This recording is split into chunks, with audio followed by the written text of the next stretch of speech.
start with how we got to this point of having to make the cuts. Okay. Well, I arrived here on February 10th, and I was asked to come in and work as the interim superintendent here in Neoga. The prior superintendent took early retirement, and when I interviewed for the position, I was told up front that they were in serious financial difficulty. And so obviously the first thing I wanted to do is get a handle on just what does that mean. There is a referendum that's going to be on the ballot in April, in another week or so. And so there was a committee that was promoting this. And so I came, that was in January, I came to one of those meetings. I live about 2.5 hours away. And so I came here because I wanted to get a handle on what kind of numbers they were looking at and what information they had. And it was at that meeting that I learned that they believed that they were going to be zeroing out of money in the education fund, which is where most of your salaries are paid, at least the instructional people, that they expected to be out of money by the end of June, the end of the fiscal year. And so that concerned me because lots of times it's been my experience that people don't have as good a handle on where the money is as perhaps we'd like them to have. So when I arrived, the first week or so, well actually first 2 weeks, that was my main focus, was to try to get a handle on what is the actual status of finances here. And so in doing so, I worked with a consultant from the State Board of Education for him to look at the numbers with me to make sure that I was, you know, what I was seeing, that he was in agreement with. It was the same situation. What we learned in working, we spent about 10 hours that day working together, and learned by the end of that day that rather than being out of money in the education fund in June, that the district would be out of money in May. And so that put a very different spin on things, and the problem becomes much more immediate. So what that means for me is your revenue is tax money, typically, is what you're really depending on for that cash flow in the summer months. And if we were going to run out of money in May, that meant that I have May, June, July, August, September before I really start seeing tax revenue roll in, October. So I had a stretch of 5 or 6 months to pay employees, but no money to do it with. So that's a tall order. So obviously it became necessary to start thinking about how do we rectify that situation. And then also the other thing that was staring me in the face, quite honestly, was the legal deadline that unfortunately we in education are all too familiar with. That is the month of March and early April, when we have to notice certified teachers, or what I call them licensed professionals now in Illinois, to let them know if we're not going to be able to employ them, if we can't afford to employ them the following year, or if we don't have the need to employ them the following year. So it became a race against the clock for me. Like I said, I began on February 10 to get a handle on where we really are financially, and then to also try to do an audit and understand, is our enrollment down? Where are we overstaffed? So it's been a challenging 5 or 6 weeks, to be honest. So you asked where we got to the cuts. So, you know, came to the realization that we did have some classes that we were offering where enrollment numbers were quite low, electives at the high school, and because of the dire financial condition we're in, decided that we needed to eliminate those programs. The other area where we saw numerous positions eliminated were in special education, where we went back and we looked at the laws and the guidelines to determine when we would put a teacher assistant in a classroom, etc.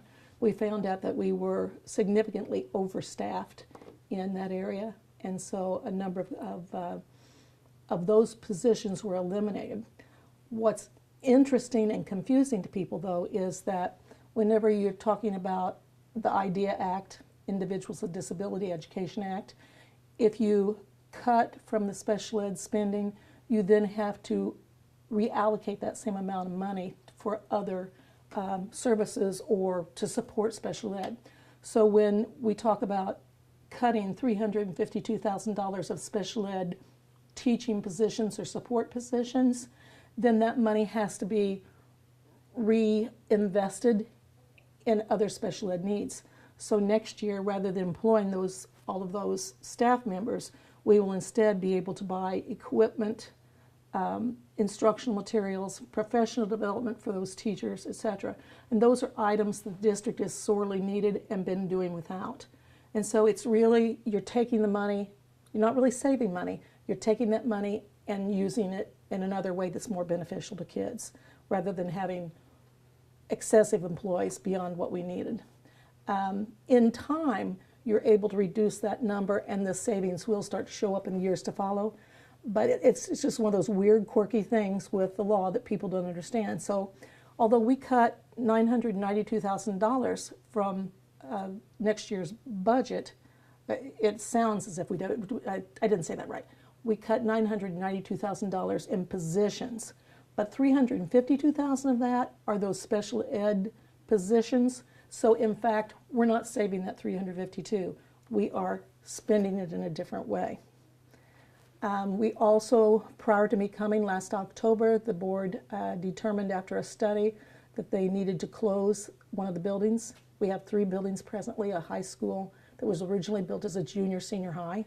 Very nice building. Actually, they have fabulous buildings here. There's a new middle school that's, I'm not sure how old it is, but I'd say under 10 years old.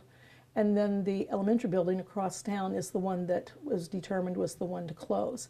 And so that building will close in May at the end of school, and we'll be moving those students across town, and everybody will be on the same campus. So naturally, when you're closing a building, you're also eliminating positions. So loss of custodians, cooks, secretary, all kinds of support stuff like that. So that's how that number gets to be such a large number. Presently, of savings that I absolutely am secure will be there, it's under $500,000. And that sounds crazy when I said there was $992,000 of positions cut. But again, it's the fact that $352,000 has to be reallocated and used for other purposes to support special ed. And then the other fact is that we do know that we will have students, once we get through registration, who have IEPs that we recognize clearly do need special services and support from, for instance, a one-on-one aid. So there will be a small number of people who will be recalled, brought back to their jobs. I'm estimating that'll probably be 150,000 or so. So it's very confusing, isn't it? It is. It's a lot of numbers spinning around. But as I said, so right now I really, it's under 500,000 that I absolutely positively feel that I know we have saved. The other will all shake out as we work through the next few months. Okay. How do you obviously think this is a strong plan? Do you feel confident that in the numbers and that it's what needs to be done? Well, as I told you, to get a handle on things, I came in and again I worked with a consultant from ISB, from the State Board of Education, to look at the numbers with me. And created, in the business world, just a simple cash flow sheet. I say simple, it's not simple, but a cash flow sheet that shows all the revenue that comes in month by month, all of the spending that went on month by month. Typically when we develop budgets, in education in particular, it's a projection, it's a best guess. You look at your history from the year before and say, well, this is how much money I got in from these different sources last year. Can I expect it to be more or less? And you tweak it. And then you also look at your expenditures and say, okay, well, I spent this much on fuel for the buses, and I spent this much for copying costs or whatever. So you're trying to build your budget based on your history and then what you know that might be different for that next year. But they truly are projections. They aren't hard numbers. Or I have to be careful with that term, but so then what you do with a cash flow spreadsheet then is you go month by month and you look at that month and say, for instance, the month of July comes and goes, and then in August the board meets and they approve the bills for July. Okay, the next day the bills are paid, so we know exactly what we paid out that month. We also know exactly what new money revenue came in. So now in July I can say, okay, this is actually what happened. These are hard numbers. And then I keep doing that month by month by month.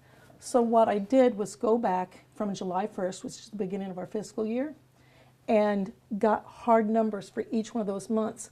And as you do that, then it starts to firm up and you can see how well was it projected or guessed. Are we off? Was there more money come in than we expected? Was there less money came in than expected?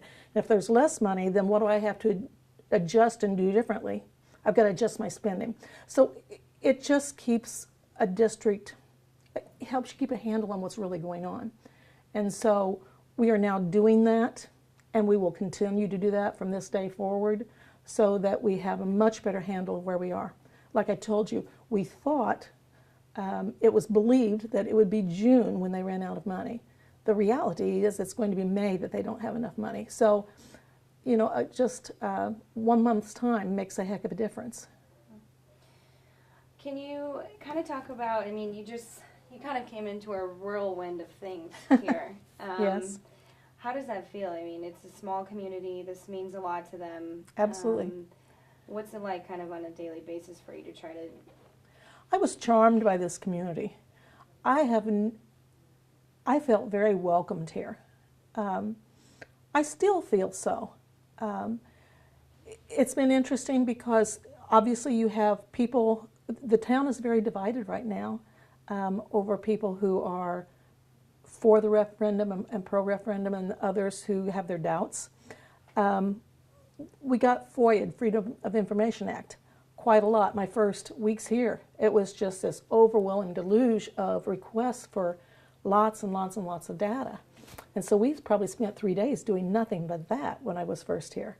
But out of that, some good things have come because people have come to realize that we really are opening up our books. Some people who came in, who got all of the information, many of them set up appointments to come in and talk with me. Can I explain things to them? And so it's done two things. I've learned quickly because I've looked at a lot of data history from things that bothered people that happened 10 or 15 years ago, trying to get to the bottom and find out what really happened there. People have also come to realize that we will actually, if you let me know what you need to learn or what you're confused about, we'll pull the journals. You can sit here and look at them. It's really not necessary to FOIA us and have us copy everything. We're much more willing to, especially local people, to make them feel comfortable to come in and ask their questions. So I think that's been a good thing. I've come to realize that people on each side of this argument are good people, but they do come from very different places. It is overwhelming. There's no doubt about that. But I think probably the reason the board selected me when they went through the interview process is because I have been involved in a very similar situation. The last district that employed me, I was there with a 5-year contract. And when I went there, I knew they were in difficult financial situation. I was in a district that was sitting pretty. And why would I go and change into a situation? Well, it was the community I grew up in. And I basically got talked into, please come back the last 5 years of your career and help us get things back on track. And that was a very difficult time. Very, very similar situation financially. Almost the same number of students. I mean, just really so many common things about the two districts that it was just kind of mind-blowing. So when IASB contacted me, they were very clear and said, this is a district who is in real financial trouble, and they really need somebody who's lived this, done this, and knows how to get it done. I would guess that that's why they ended up choosing me in the interviews, because again, I have lived through this. And the board that I worked with in the past, they worked very, very hard, and they were able to turn that district around. When I left there, you don't get your audit until after, I left June 30th, and you don't get your audit until the late summer, early fall. And they were totally in the black, which is a major accomplishment in 5 years to have turned the tide. Do you think the same can happen here? Yes, I do. I truly do. But I keep saying this, and I really need for people to understand it. There's two things that have got to happen. You've got to have new revenue come into the picture. There's got to be new revenue, new money flowing in, more cash flow. At the same time, they have got to curtail their spending. It can't be status quo anymore. we have to live very lean, and we have to be very careful with the money. That's for two reasons. One, obviously, I've got to reduce that budget. I'm of the mind that in total, I'm trying to, my goal is $750,000 worth of cuts before I get to next year. 600,000 of that is projected in total salaries. Right now I'm sitting at 450 or so with the most recent cuts, but there will be money saved from going to a part-time superintendent, another 60 or 70,000 there. We're still looking at the transportation department. There are likely to be a couple of eliminations of jobs there. There are still ways that there's still room to do some reductions there. At the same time, if in fact the referendum would be successful, and there's again 750 to 800,000 of new money, now I'm looking at a picture of 1.4, 1.5 million. If I have that kind of change in the budget with new money and spending less, then I am confident from my past experience that within 2 years' time, I can stop the cycle of having to borrow. Right now, in the next week or so, I'm going to be borrowing money to get me through the next 5 or 6 months. When the taxes come in, or when the district starts getting the tax revenue from the county clerk, when we get that money, the first thing that I'm going to have to do is write a check to the bank and pay the money back that we've borrowed. And unfortunately, I'm going to have to turn then right back around again and borrow money again. So I think that I can break that cycle in 2 short-term borrowing episodes if, in fact, we have both things happen, new revenue and the cuts. But part of what's got to happen here is you've got to start behaving in a very fiscally responsible way, and you've got to start being very open with the public about what you're doing to rebuild trust. And I'm sure you hear it all the time in what you do, that so many people do not trust government, don't trust school boards, etc. anymore. There's just a lot of distrust. The only way you counteract that and change that is to behave in a trustful manner. And how do you do that? You communicate, you're open, and you make a sincere effort to try to save money where you can. But then the other part of this is you have to find new revenue. In my past situation, I was able to write a lot of grants. We had a lot of grants funded. But the grants have dried up. They just don't exist. There really aren't competitive grants out there right now to speak of. So it makes it much more difficult. The board made a decision long before I got here. Well, I guess not long, maybe a month or two before I got here, that they needed to go ahead and put it on the referendum and ask the taxpayers to increase the extension base. We're under PTEL, which is a tax limiting law. And the district, actually, we're in 3 counties, Coles and Cumberland and Shelby. And Coles and Cumberland went under tax caps in 2006. At the time they went under tax caps, which all that means is it caps your taxes, so you can't levy for more money than what the CPI is, the Consumer Price Index, or 5%. Well, the Consumer Price Index is usually 1.2 or 1.5. It's not very high. So that means very, very, very little tax increase occurs in those counties that are tax capped. So it has held their ability to be able to bring in revenue to practically nil. So those 2 counties went under tax caps. When that happened, the school board had to establish what they called the extension base, which is the amount of money that your tax rate is multiplied times to find out what your taxes are. At the time, they were sitting pretty. They were in good financial shape. Why? In Shelby County, there was an industry. It was a power plant, Radiant, I think was his name, Radiant Power. And that power plant brought in pretty heavily with taxes. And so they had a lot of tax revenue coming in from that industry in Shelby.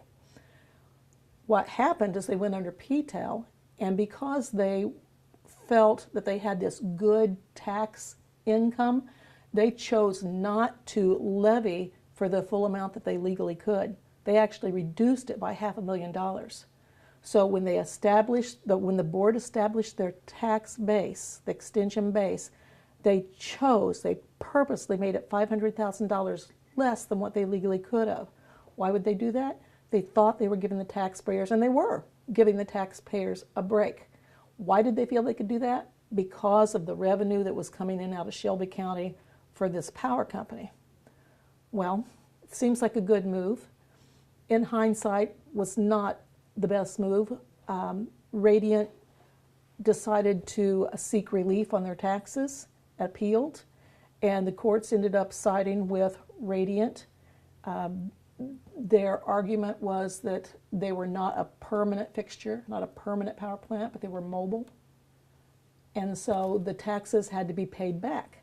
So Neoga then was forced to pay $2.4 million back to Radiant Power. As I told you, they had been in good financial shape, and they had the money to pay them back, but it pretty much wiped out their savings. I may be going on too long, but if you know about how you finance schools in Illinois, it's, well, anywhere, I guess, three things: federal money, state money, and local money, your tax money. When you are a tax-rich county, then you get less general state aid. The state doesn't help you as much. When Neoga had to pay back that $2.4 million to the power company, then the state had to come back and say, okay, now we owe you money to make up for what you lost in general state aid. But unfortunately, that's over. It was worked out that Neoga would receive the money in 13 years. Okay, so even though they had to pay out the $2.4 million in one time, they're receiving the money back over 13 years. We're now in 8 years of the repayment. The state of Illinois still owes us over $1 million in that payment that goes back many years ago, 8 years ago. So, you know, it's kind of, you hear people talk about a perfect storm. Finances are tough in Illinois, period. We all know that. But Neoga has been faced with loss of the power plant revenue, and then had to pay that money back, and then on top of that is not able to get their money from the state of Illinois that is due them. And then of course you have what you hear every other school district superintendent talk about, the prorations, the further proration that happened in Illinois just last week, where there's even more general state aid that's being taken from districts yet this year. So it really is this perfect storm of you know, just a whole lot of things working against Neoga. I will give them this, they are working very hard at trying to recover. You asked me, can it be done? And yes, I know for a fact it can, but it's going to take, as I said, getting new revenue and at the same time living within our means, cutting what we can afford, what we can do without. They aren't things you want to live without, but they're things that you can make it until we get through this transition and get them back on their feet. But I really do believe they can get back on their feet. I do. Okay. Well, can you just tell us, I'm confused a little bit about the referendum on April 7th that people have to vote for. Mm-hmm. This is everything you were just telling us? Well, the referendum, the board did decide that it was appropriate in time to put it on the ballot. That is a board function, to put it on the ballot. The board is not allowed then to have an active role in promoting or being against. They're not allowed to take a political position. They did recognize the board and agreed that they needed to put it on the ballot for the local community to make a decision whether they were willing to increase that extension base. You remember I told you that whenever they started, they chose to make that extension base $500,000 less than they legally could have. Now they are coming back to their public and saying, will you put $800,000 onto that extension base so that we can recover? Okay. That's really what it boils down to. Okay, because we see the signs that say vote yes, so that's all part of this process of moving this whole thing along. Right. The group that is working to pass the referendum is the Neoga Community Alliance. Okay. So to wrap this all up, what is going to happen now? What's the timeline for right now? What will we see first? Okay. Well, I think I mentioned to you that there is a building that's being closed. Okay. So that's the immediate need. well, let me back up. Obviously, we get through April the 7th, and that allows the board and myself to get a handle on where we move next. Clearly, if it passes and we've already made the cuts and continue to make the cuts, then I can start to develop a long-range plan of what we are going to accomplish, start getting a timeline and setting goals for getting our finances in order, building reserves again. You know, first of all, just getting on our feet and not borrowing money. Stop deficit spending, which has been going on for a while. Curtail the deficit spending, get a real balanced budget, and then start to build reserves. And that will be, you know, a plan that will be over, you know, numerous years, 5 or 6 years. But the immediate plan is to get out of this deficit spending cycle. Again, the other piece of it is I like to pride myself on is not just getting the finances under control, but at the same time to improve instruction and academic life here at Neoga. We all mourn when we have to give up something. We grieve whenever programs are lost. But it's been my personal experience that sometimes it forces us to find new ways and to actually improve what we have instead of sticking with what we've had forever, to find new ways. It's my hope. We mentioned that we had to cut some programs at the high school, some electives that enrollment was terribly low in. You know, I hope for Neoga that down the line we'll be able to bring in opportunities for those high school kids that are more beneficial to them and their careers. I'd like to see engineering, robotics, more opportunities with technology, skills that really fit the jobs they're going to be looking at, rather than offering skill sets from 40 or 50 years ago. You know, I'm not saying that home economics programs and those sort of things don't have their benefits, but in today's world, I just feel that we probably can be structuring and setting up curriculum that is much more supportive of what their lives are really going to be about. So it's my hope, as crazy as it sounds, my experience has been you can, one, get the finances back in order, and at the same time you can rediscover yourself with lots of professional development, reallocating money so that we're starting to revamp and rework programs so that the district's moving forward. Gary, do you have anything you want to ask? Actually, you answered one of the ones I had for you, but I got one question, and you could just talk to Sarah. Okay. If all these cuts weren't made, if the referendum doesn't go, if you guys end up 0 in May, what would have happened? Like, if you can, I think everyone Right. kind of knows, but if you can just tell me what happens if nothing was done. Okay. So if the district chose to do nothing and just let things continue to ride along status quo, obviously there isn't money to be able to pay bills or pay employees. And eventually, you know, the reality just comes that you have to start eliminating things and cutting things. There have been cuts in the district for the last couple of years. This spring, we have taken a pretty in-depth look, as best as we could in the shorter time I've been here, to try to find out where we had any fat, if we could possibly cut or better our chances of being able to decrease the deficit that we're dealing with. But the reality is, if you don't do these things, then the district starts to become a shell of itself. You start losing more and more and more. This district has cut significantly in the teaching ranks. This time we cut significantly in the support ranks, in the teacher assistants and support personnel. The next steps, unfortunately, are the things that make Neoga Neoga, and that is the things that people want to live in a small community for. Loss of sports programs, loss of fine arts, that sort of thing. You know, you start cutting the heart out of the community, and that worries me. I'm from a small rural area myself, a couple of hours from here. The town that I grew up near lost its school, and you know, the community has been devastated by it. It's a lovely community. I've met some really great people. They seem really determined to not just hang on to their school, but they want to see it become, you know, something that draws people here. And I'm convinced it can be.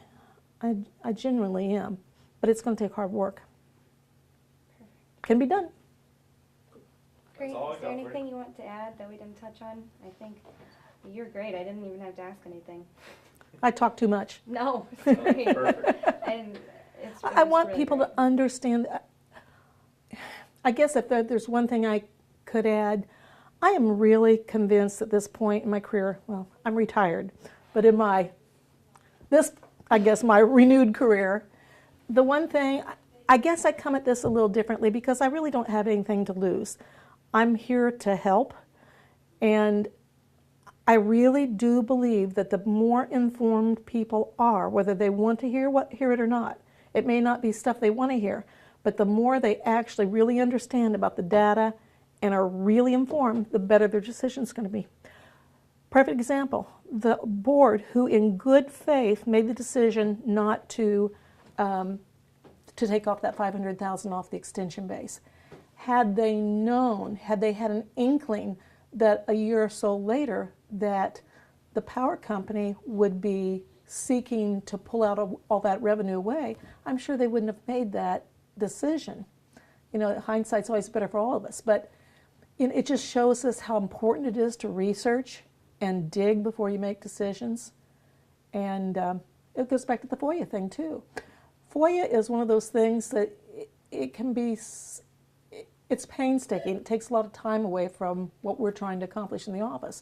But the reality is, if you can offer data to people and they can satisfy their need to know, then lots of times they end up understanding and can support. Or even if they don't support, at least they find out what's truth and what's fiction. Numerous things happen that people are convinced they know from talking at the coffee shop or wherever it may be. They're convinced they know, and then when they get in here and they look it up and see for themselves, that's not really the truth. That's not exactly, we just remembered it from 15 years ago differently. So, I mean, I really do believe in this, allow people to be informed. That's, right now, that's the big thing for me, is just open up and let people see it. And you hope that people will make the right decisions when they can see the data.